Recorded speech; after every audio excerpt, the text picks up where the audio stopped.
Memorial Day, one group walked from Richmond to Winchester to bring awareness to veteran suicide. WKYT's Mariah Conjito caught up with them during their more than 20-mile journey. It's not an easy task to walk 22 miles with a 22-pound rucksack on your back, but for them, they say no amount of weight or distance could keep them from raising awareness. This group of veterans and service members started the 7th annual Ruck Walk at 6 a.m. in Richmond. They say the 22 miles and 22-pound backpack symbolize the statistical average of 22 veterans who take their own lives every day. This is more than 8,000 veterans per year. Organizers say they want to break the stigma of asking for help. Benjamin Joint currently serves in the Kentucky Army National Guard. He says he lost 2 friends to suicide and says when people see them out walking, it's very effective.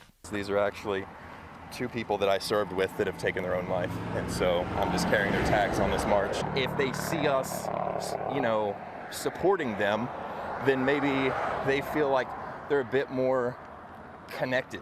The walk takes about 9 hours to complete. Joint says he hopes this reaches the right person and that no one should ever be afraid to ask for help. Mariah Conjito, WKYT. A couple resources for you on your screen right now. There is a Veterans Crisis line. You can dial 988, then press 1 for help, or you can text 838-255.